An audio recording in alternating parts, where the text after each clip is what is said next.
warahmatullahi wabarakatuh. Ketemu lagi kita pada pagi hari ini. Sekarang kita lagi di Blok A10 ya Kang ya. A10 Pusat Penelitian Teh dan Kina. Jadi ini sekarang kita pada di areal bekas Pangkasan, setelah Pangkasan. Nah, hari ini saya Restu bersama Kang Adi Irianto. Beliau adalah peneliti agronomi dan juga manajer kebun PPTK Gambung. Saya pengen belajar nih, apa sih itu Pangkasan? Apa sih itu, kenapa sih harus mangkas? Nah, di sini nih beliau tahu banget nih tentang budidaya pangkas khususnya. Kita mau belajar. Halo Kang. Halo. Aduh, Sehat. apa kabar? Alhamdulillah sehat, berestu. Luar biasa. Mbak lah. Oh, Mbak. Mbak. Iya, pokoknya di sini enggak imbang ya manggilnya Kang terus saya Ibu iya, ya. harusnya Mbak ya gitu. Ece. Oh, Ece gitu ya. Oh, iya. Jadi kita sekarang seger banget ya Kang ya. Segar, alhamdulillah. Cuacanya bisa cerah. berjemur. Ya. Biasanya sekarang ini kan bulan Maret nih. Maret ya? April Om. deh, April ya. April. Nah, kebetulan beberapa minggu ini paginya agak terik, sorenya hujannya lebat. Sebenarnya itu bagus ya untuk teh ya, alhamdulillah. Alhamdulillah kita masih ada hujan gitu. Nah, saya mau nanya Kang, kenapa sih ini tanaman teh jadi gundul-gundul gini kalau orang yang nggak tahu ya? Kenapa harus dipangkas? Iya. Apa tujuannya sih? Iya, jadi gini Mbak Restu, ini sebetulnya pertanyaannya mirip dengan waktu saya mungkin sekitar zaman SMP atau SMA lah. Kebetulan saya tinggal di Lembang. Jadi kadang kalau perjalanan ke Subang itu kan melewati kebunnya PTPN ya. Itu kadang kalau lewat itu, oh ini tanaman tehnya dimatiin ya gitu, kayak gitu. Nah, jadi habis iya gitu, kayak dimatiin kan, ini kok apa mau diganti atau gimana kayak gitu. Ternyata enggak, ternyata begitu saya masuk ke PTK, nah, mulai tahulah ternyata salah satu upaya untuk mempertahankan kebersinambungan produksi, kemudian untuk mempertahankan tinggi tanaman, itu dilakukan kegiatan pemangkasan. Karena teh ini sebetulnya pohon ya. Kalau nggak dipangkas bisa sampai 15 meter. Jelek berarti kan? Maksudnya nggak bisa dinikmati buat selfie? Nggak gitu bisa, sulit dipetik kali ya. Iya juga. Iya. Harus naik-naik ya kayak gitu. Itu guys. Makanya dimanipulasi budidayanya, dilakukan pemangkasan supaya tetap pada ketinggian yang ideal. Ya. Salah satunya seperti itu. Oh gitu. Jadi sebenarnya waktu yang tepat, yang baik untuk pemangkasan tuh kapan Kang? Kalau waktu yang baik ini sebetulnya yang pertama ini di akhir musim penghujan. Di awal memasuki kemarau ya. Musim penghujan ya.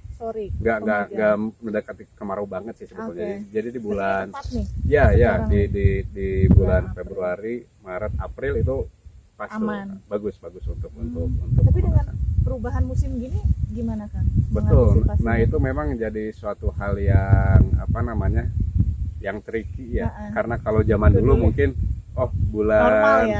bulan Juli Agustus pasti ini kemarau gitu. Sekarang kadang bergeser juga, kadang Juni udah mulai kemarau gitu kan. Makanya sekarang disesuaikan.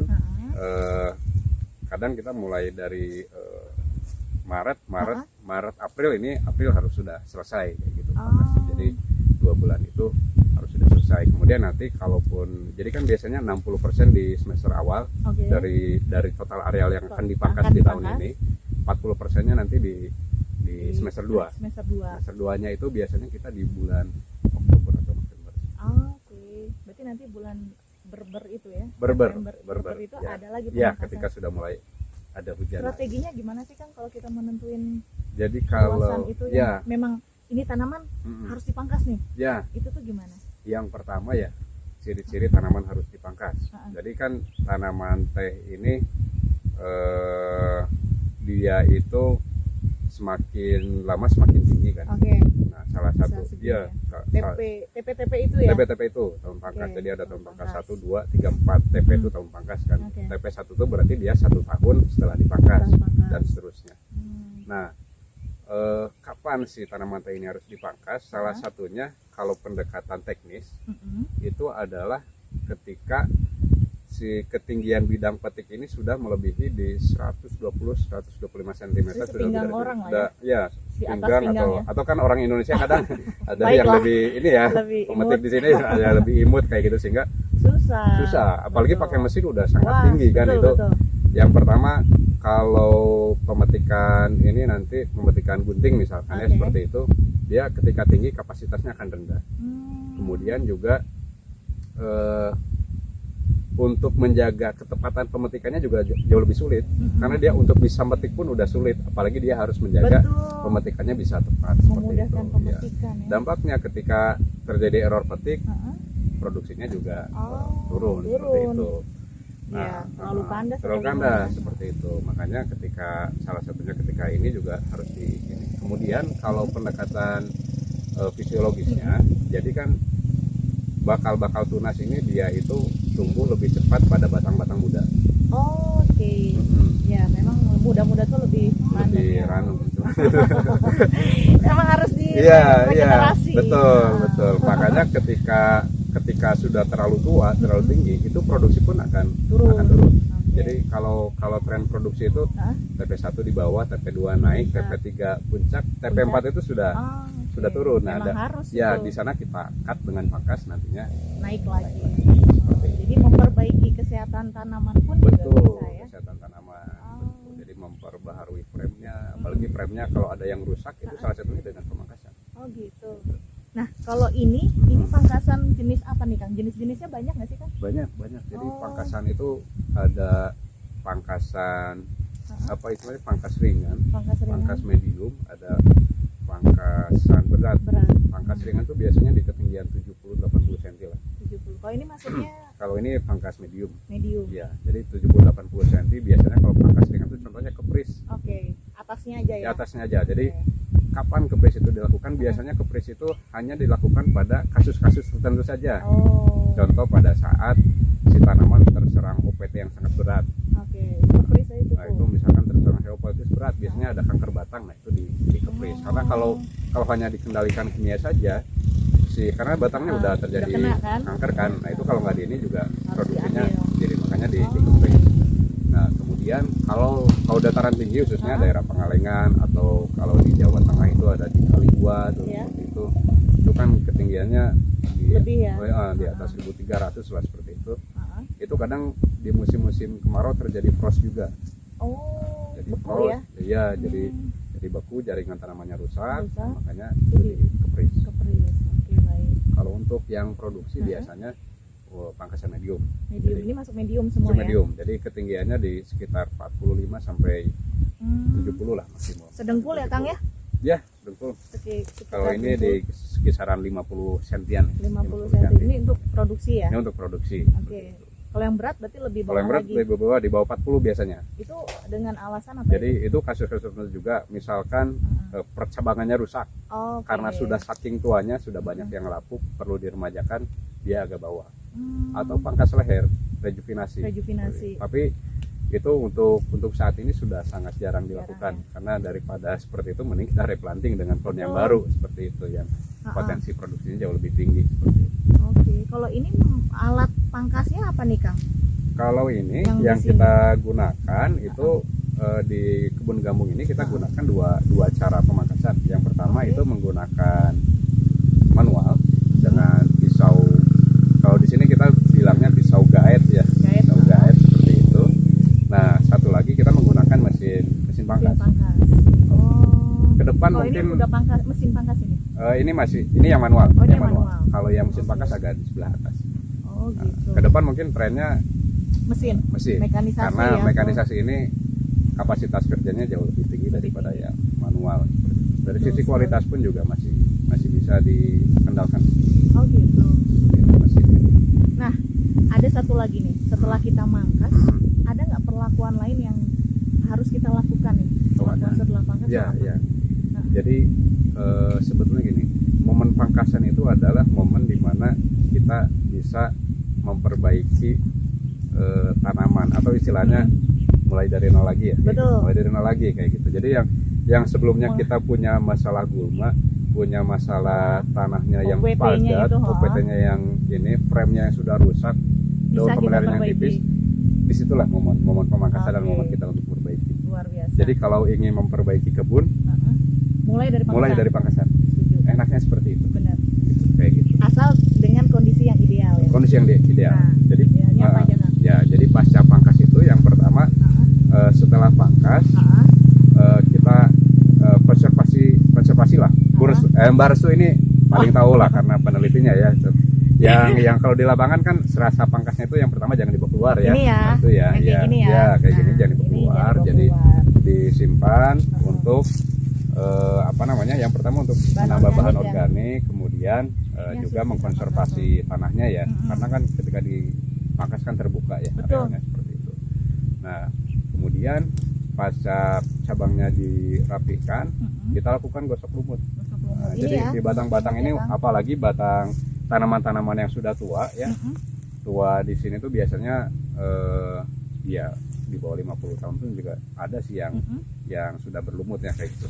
Tapi Itu masih bisa produksi ya. masih bisa produksi, Wow. masih bisa produksi. Jadi ketika ada lumut itu harus dibersihkan. Hmm. Nah, banyak pertanyaan kan, memangnya kalau ada lumut penurunan produksinya bisa berapa persen sih kayak gitu. Memang belum ada data yang menunjukkan sampai ke arah produksi. Oh, Tapi lumut ini kan dia sifatnya parasit. betul. Dengan lumut yang tidak dikendalikan, maka si batang tanaman tehnya ini istilahnya umur ekonomisnya akan jauh lebih pendek. Oke. Jadi Karena kan dia terhambat melapuk, ya melapuk juga. Rata-rata kalau saya perhatikan di Batangnya. lapangan ya. Oh, yang terselimuti sejak lama oleh lumut, dia lebih cepat lapuk. lebih ini ya, sensitif. Iya, si batangnya. Makanya kita untuk mempertahankan apa namanya? Mempertahankan umur ekonomisnya supaya Dibersihkan semua. bisa mencapai 50 tahun bahkan lebih ya, Oh. kita bersihkan. Walaupun kadang tidak harus selalu setiap pangkas kita gosok lumut, karena ketika sudah bersih kadang pangkasan berikutnya masih tipis-tipis lah kayak gitu. Nah, ketika tipis ya mungkin kita mengingat apa namanya, perhitungan ekonomis juga ya, bisa nanti di pemangkasan berikutnya. Oke.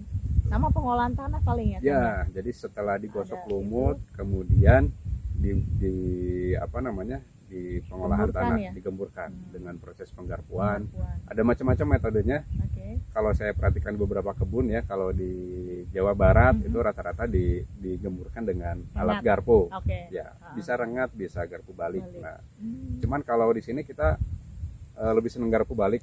Oke. Baru. Karena kebetulan kita modifikasi alat, Oh. ada penelitian yang 3 memodifikasi in 1 itu alatnya. ya. Ada yang 3 in 1, ada juga yang di Modif manual ya? tapi dimodif, jadi lebih ah. mudah untuk Saya udah pernah ngeliat tuh kayaknya keren Nah, tuh. itu kayak Boleh gitu. itu nanti Ya, berikutnya. nanti podcastnya. ada Om Sugeng Pelik, ya, oh. Om Sugeng penelitinya. Lek Sugeng. Iya, seperti itu. Nah, Oke, jadi wah, menarik garpu sekali. untuk yang yang datar ya. Iya. Tapi kalau yang di lahan miring kita buat rock saja. Oke, ini kebetulan kita datar Ini ya. kebetulan kita datar di sini. Kalau mau ini kita Ya. buat rorak gitu ya, buat Betul. peresapan air dan apa? Bahan organik Ya. juga ya. Kemudian kalau pas lagi ada bahan organik jauh lebih ideal. Oke. Terus ini Wah, dikasih bahan lebih organik kan bagus. jos ya. Yakin seperti banget itu ya. ini untuk meningkatkan pucuk-pucuk tunas Iya, baru ya. betul. Tunas baru. Investasi Jangka masa- panjang. jangka 4 tahun ke 4 tahun ke depan depan. relatif aman. Iya. Oke Kang, aduh gila. Nih kalau seandainya Iya. kita terusin nih mungkin 1, 2, 3 SKS nggak Oh iya, cukup. memang ini harusnya Khusus pangkasan kita. podcast ya harusnya ya. Podcast. 2 jam Tapi gitu ya. menarik banget, serius, dari pangkasan inilah kita bisa memperbaiki satu. Kalau saya ambil dari Kang Adi sampaikan tadi, bisa memperbaiki kesehatan tanaman, apa namanya, dari bidang petik Ya. ya, memudahkan pemetikan. Kemudian salah satu cara untuk menanggulangi atau mengatasi peningkatan produktivitas di kebun kayak Ya. gitu. Salah satu mulailah dari pangkas. Untuk memperbaiki kebun mulailah dari pangkasan. Pangkasan yang baik dan benar itu sangat penting Ya. karena bisa untuk jangka panjang. Betul. Kayak gitu. Oh iya, satu lagi tadi Ada lupa. apa? Tadi lupa. Nanti persepsinya, wah saya punya kebun nih. Ha-ha. Punya kebun. Wah, saya pangkas habis aja Ah, semuanya gitu kan. Itu yang harus Wah, betul. iya, Jangan iya, sampai iya. ya kita Jangan malah yang ada sampai. nanti mati gitu Jangan kan. sampai. Nah, Dan habis Betul, juga betul. produksinya. oke. Habis produksinya. Jadi kalau kita punya misalkan saya punya 100 hektar Iya. nih. Oh, 100 hektarnya saya pangkas Ha-ha. semua. Ha-ha. Oh jangan ya, kan kita harus Jadi lihat. ada strateginya juga itu. Betul. Jadi kalau di dataran tinggi rata-rata kan siklus pangkas itu 4 tahun sekali. 4 tahun sekali. Kalau dataran rendah 3 tahun sekali tuh. Nah, Oke. jadi kalau dataran rendah sedang mungkin 33%-nya lah ya. Oh, 100% dibagi 3 lah kayak gitu yang dipangkas per Oke. tahunnya. Kalau Tahu. dataran tinggi ya 100% bagi 4, 25%-nya. Jadi itu. Jadi nanti setiap tahunnya itu akan sustain Iya, produksinya, itu nggak akan dia. terjadi fluktuasi yang Betul. terlalu Itu yang kita tinggi. butuhkan untuk perkebunan teh yang sustainable. Iya. Kayak gitu. Jangan sampai sekarang untung, tahun depan Iya, rugi. nah itu dia. Kayak Tapi gitu. perlu diketahui bagaimana kondisi kebun di tempat kalian masing-masing dan juga apa aja strateginya. Nah, kalau untuk mau tanya lebih jauh bisa tanya kepada pakarnya, Siap. Kang Adi. Oke, Kang. Sampai sini dulu, Kang. Siap. Makasih banyak Terima kasih ilmunya, banyak. wawasannya Terima tentang kasih pemangkasan. Nanti kita ketemu lagi di topik-topik berikutnya Siap. pada channel Pusat Penelitian Teh dan Kina. Dadah, Sobat Teh dan Dadah. Kina. Assalamualaikum. Salam.